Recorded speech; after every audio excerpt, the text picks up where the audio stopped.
welcome back to another amazing episode of the FitBiz Journey podcast. Today we have an amazing guest again, MJ, who came all the way here just to meet us on a Saturday afternoon.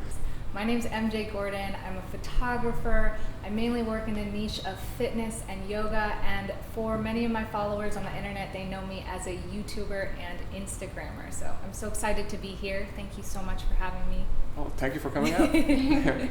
And I'm just very excited because just like what you said, Instagrammer and YouTuber, that's basically what everyone, first of all, wants to become.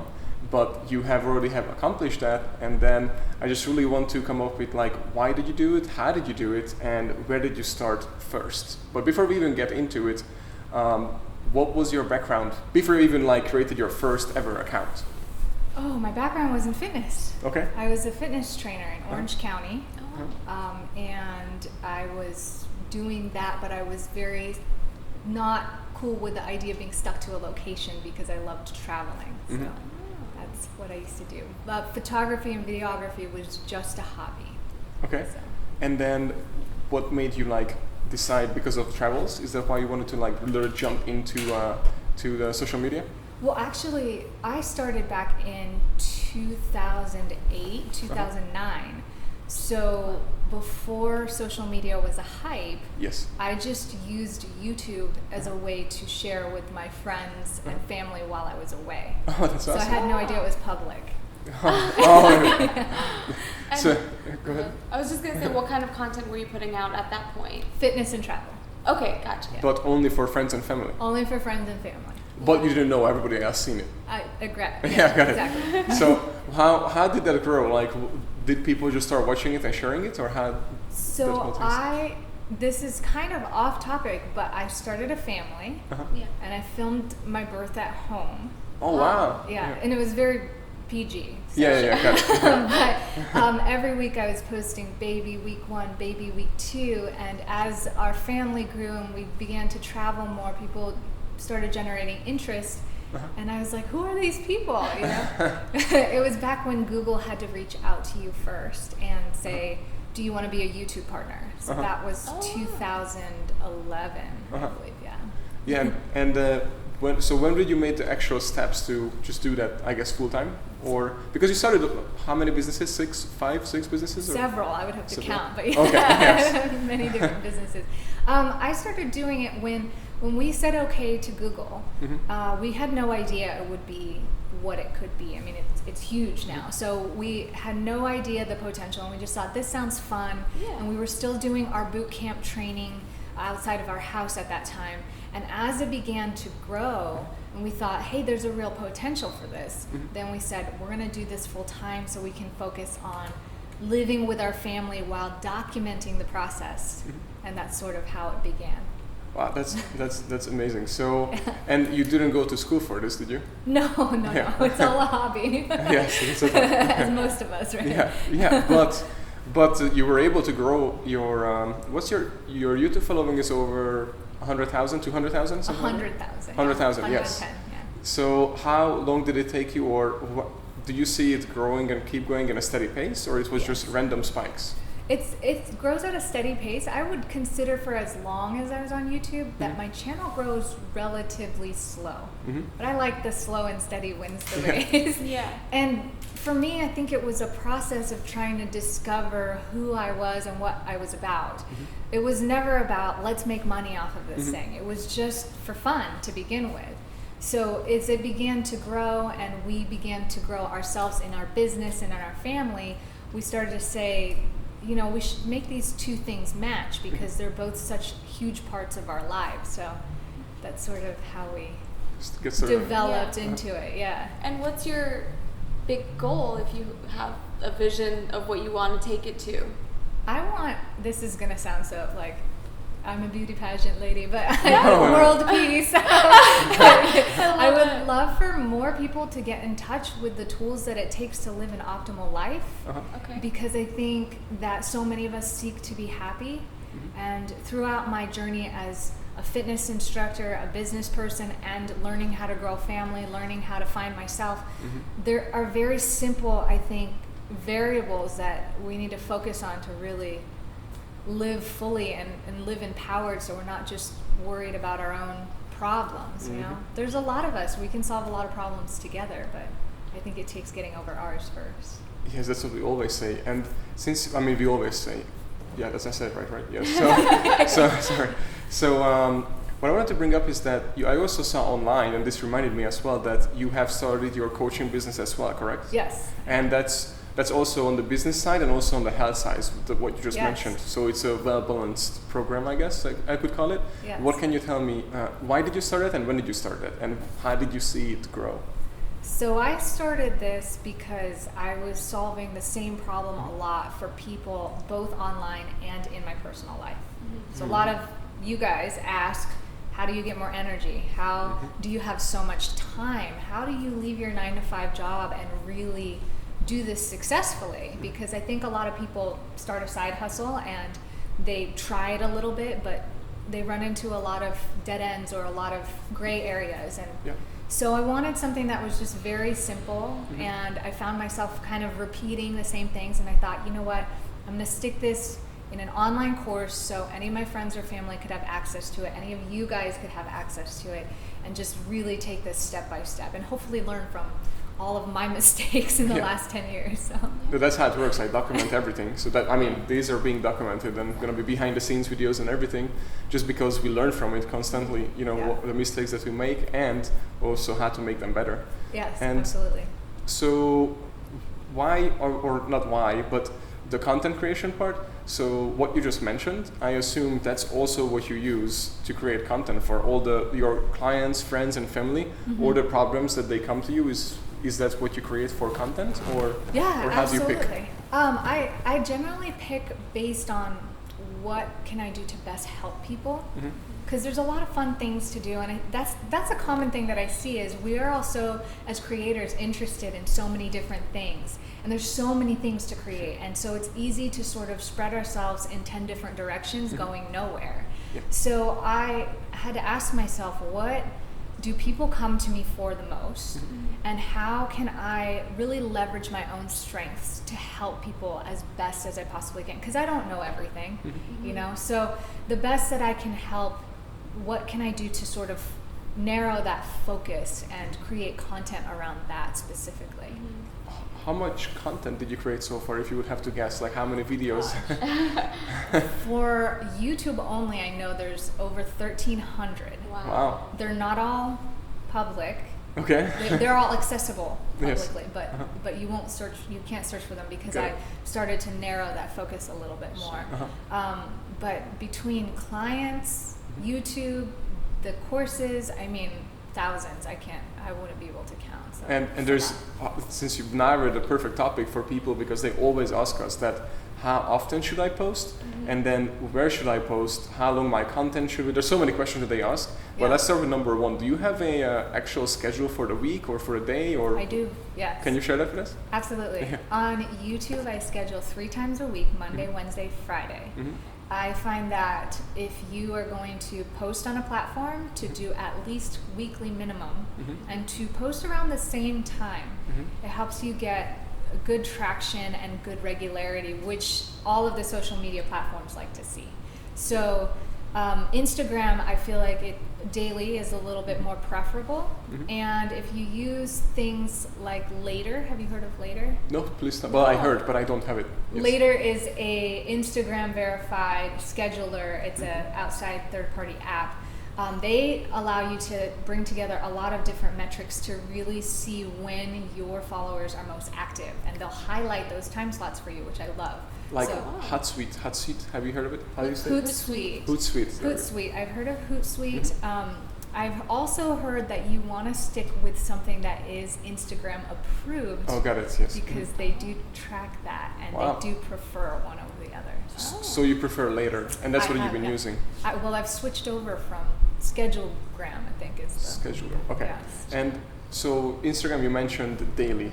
So do you post every day, or you post stories every day? Which one, or both? Both, yes. So the easiest way is to schedule, because Facebook, YouTube, they have schedulers. If you have business Twitter, you have a scheduler. and then you can use later for Instagram as a scheduler. So I try to post ahead of time. Yes. And then I can just focus on my stories and responding to comments during the day. Exactly. That's great. The That's responding perfect. to comments. Yes. A big one.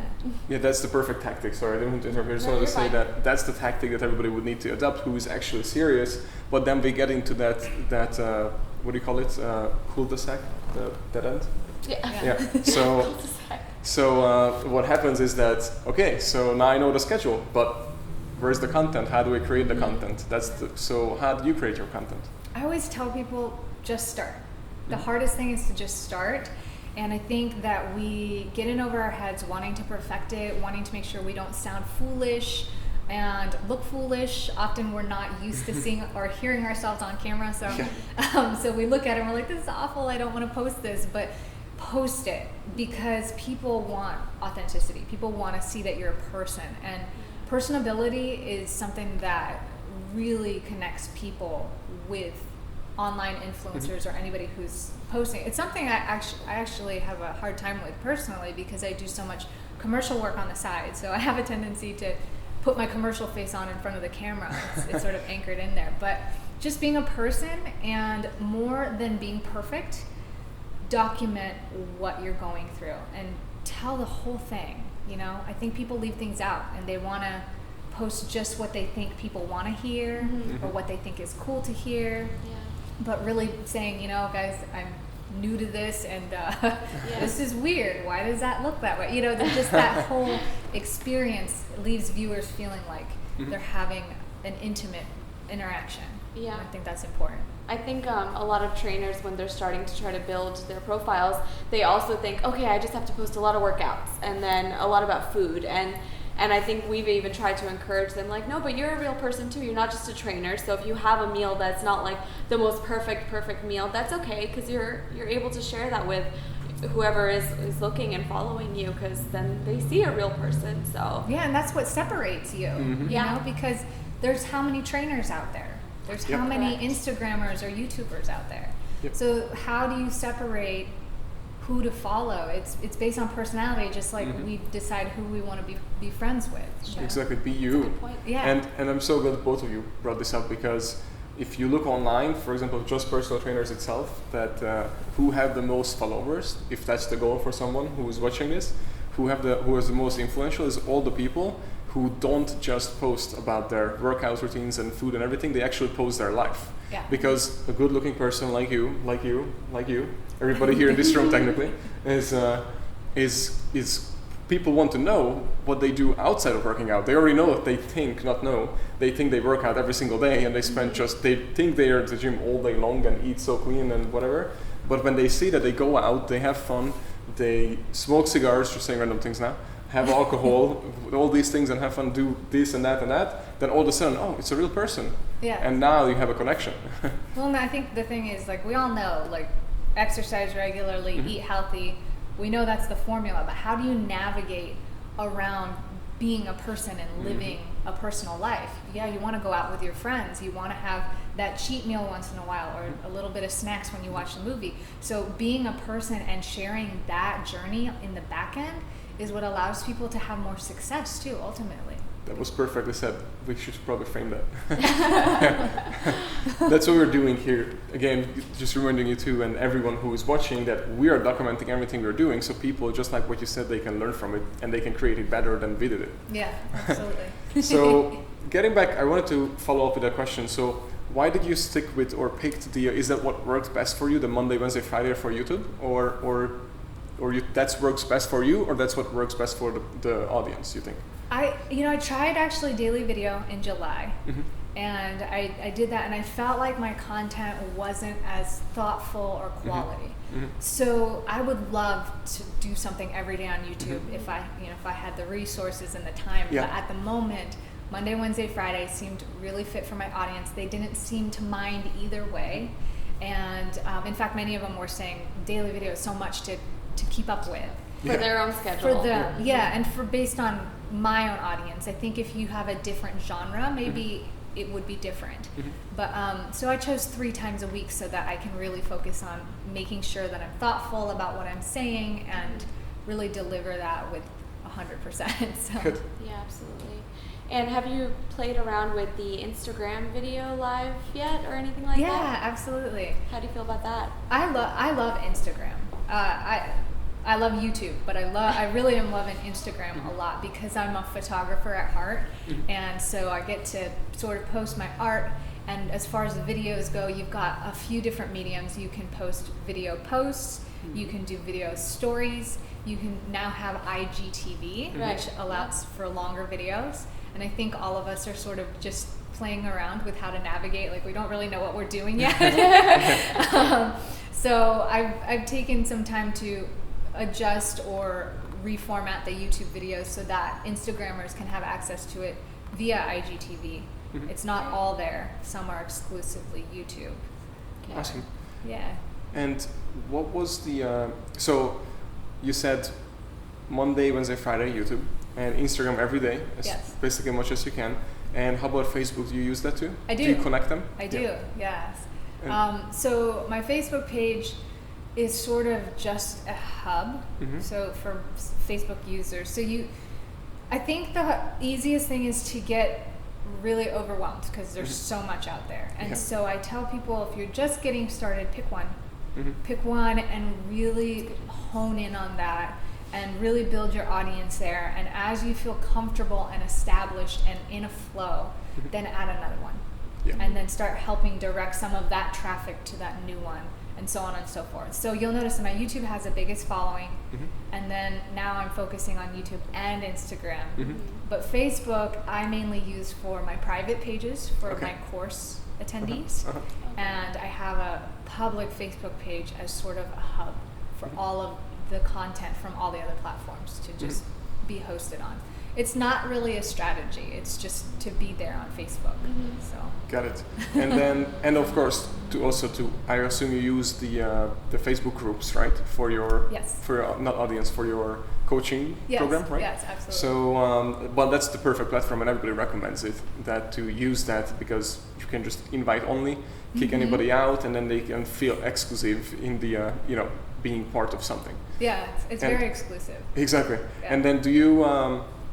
So what do you use to push content? Meaning, like, do you use Instagram stories to like, hey, my new video is on YouTube, swipe up now, or how do you send? What is your, like, let's say, main outline, like your main post that you post, let's say, to Facebook, YouTube, or Instagram, and everything else points to that direction?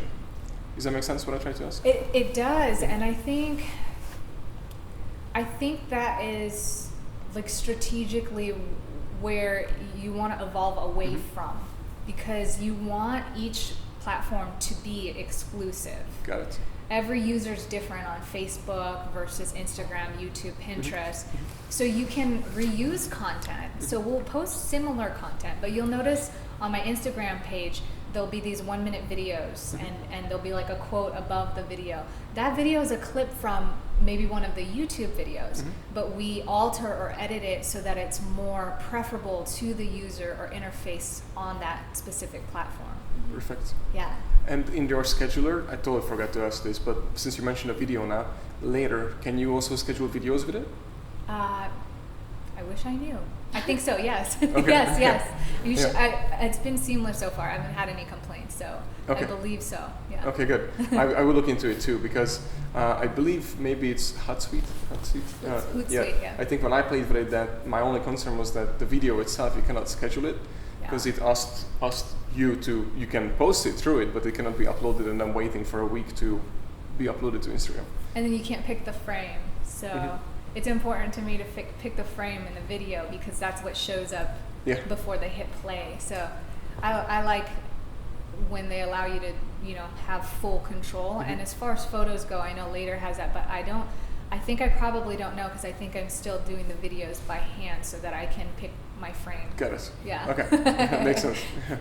So let's get back a little bit to your coaching. Okay. Now, is that your main focus, or photography is the main focus, or what would be your main focus right now?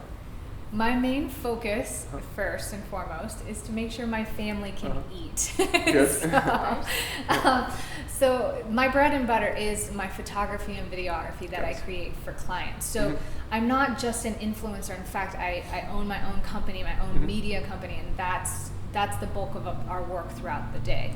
So influencer or like social media is still sort of a new thing that we're trying to establish and grow, and it's a hobby on the side that we spend a lot of time on. But aside from my bread and butter, I would love to, focus on growing these coaching sessions. I really just get high off of helping people and seeing their progress and having these more intimate relationships with them instead of just in the comments, which is fun too, but I like getting to know them a lot. And speaking of comments, do you respond back to each one that you get on your... I try to get to everyone. I notice that sometimes, because once you get enough comments, the notifications push it all down. So unless you go back and click on every single one and check, I do lose some of them, but I do try to respond to every single one.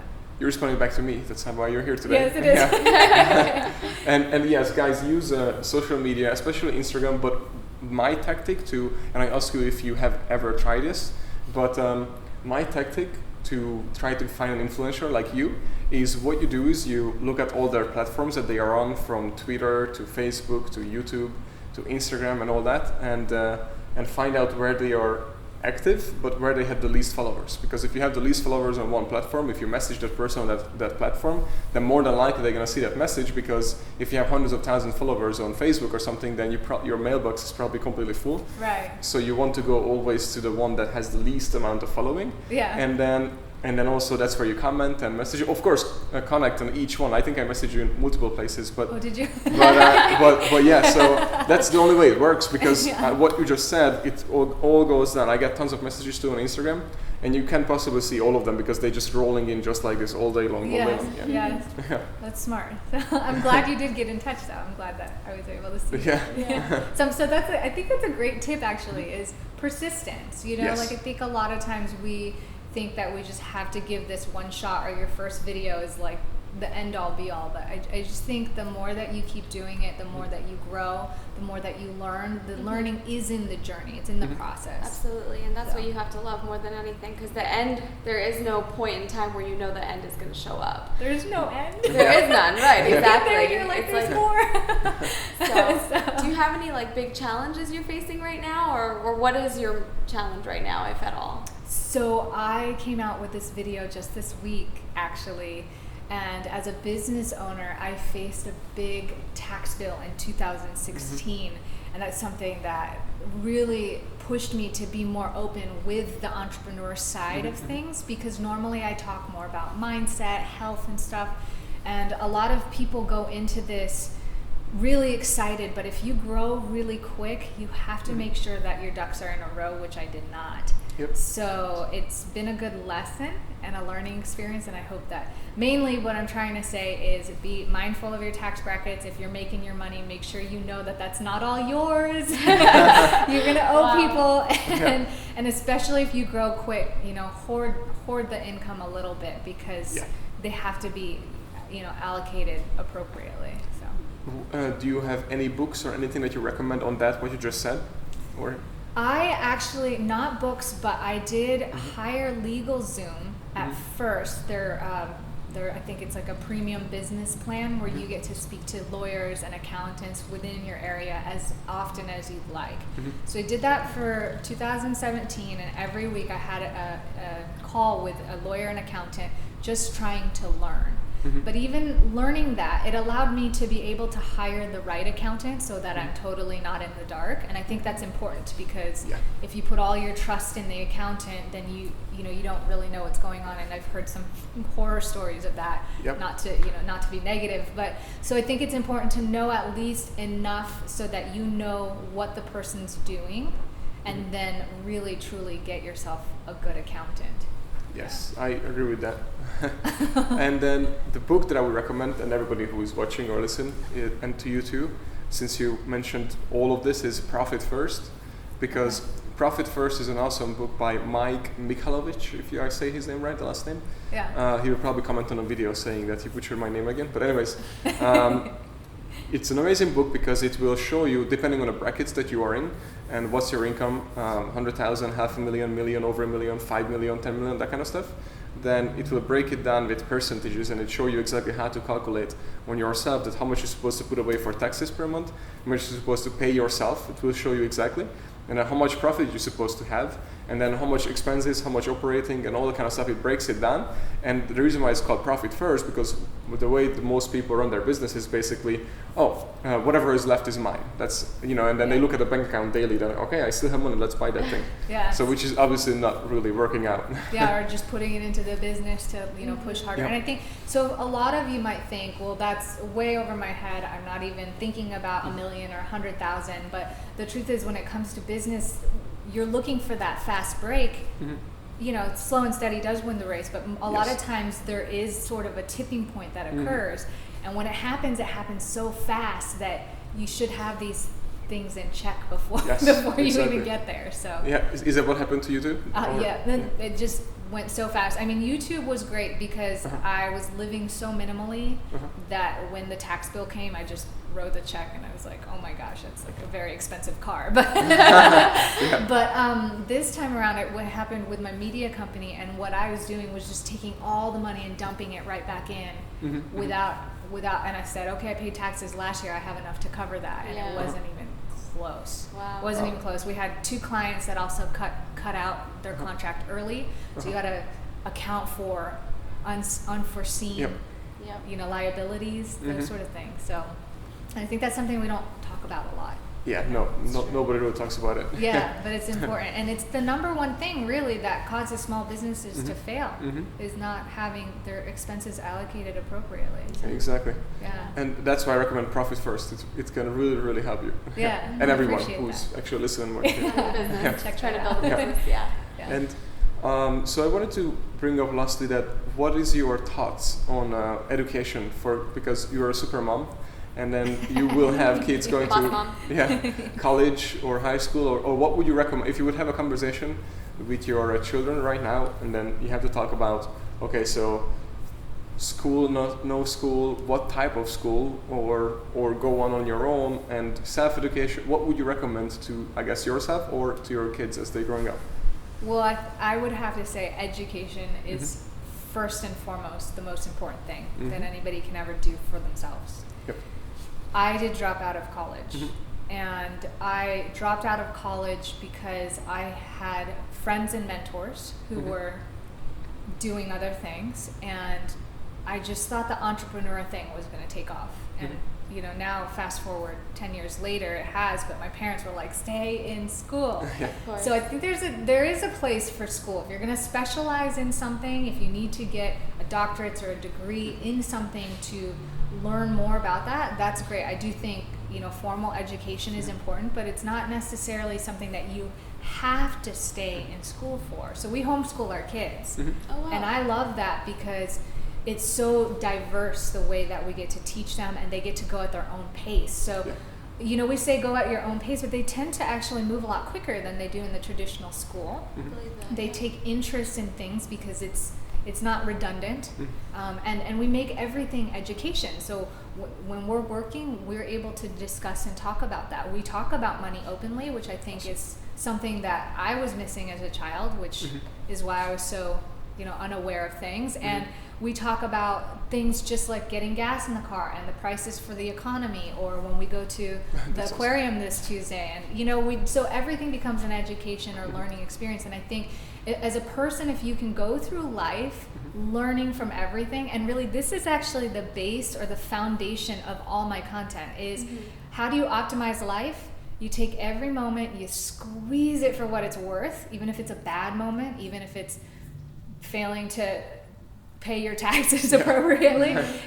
You take them and you learn from it, because that learning is what's going to allow you to really grow. And what better way to learn than from your own experience and from other people's experience, because then you get double the education. Wow. That was amazing. Powerful. So that every parent should have that. I didn't have that either. I wish I had that as when I was growing up. Same. Yeah, Me right. too. That is really really good. I'm definitely gonna do that. Yeah, with I my lived kids. under a rock when I was a kid. So when I came out of the rock, I was like, "What is the world? I don't understand." Yeah, and it's through that lens or that filter that we grew up in, you know. Yeah. Yeah. So where can people find you? You could find me anywhere at Marin Jaden. That's it. That's simple it. and best. Yes. Yep. Love it. MarinJayden. We're probably gonna put it in anyways. But how yeah, I got it. Oh.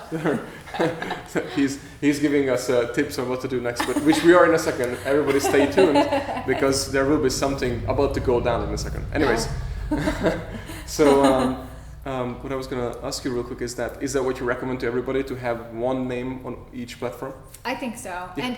And to think of a simple name, because I mean, some people use their name, but then their name is very long or hard to remember how to spell, and that's why Marin Jaden was the handle, and it just kind of stuck. But even if you search MJ Gordon, you'll find me anywhere. That's where. Yeah, that I highly recommend it because I don't know what's wrong with mine, but mine is my first last name with 4 backslash 2 underscores, and then I'm just kidding. It's not. It's my. Like, let me give you some advice.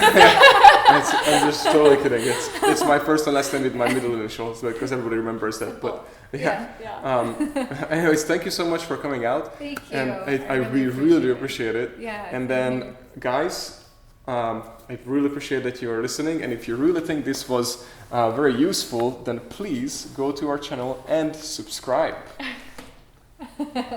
There we go. Yeah. All right. Thank you. I really appreciate it. I mean, thank you very much that thank you came out. I have this calming warmth that I love. Oh, thank You you. hugged me the minute you came in. I was like, this is nice. That's so great because I'm so like high strung on the inside. Are you? Can't tell. There's a calmness about you. So thank you so much. Yeah, thank you so much. Thank you guys. We'll see you guys at the next episode.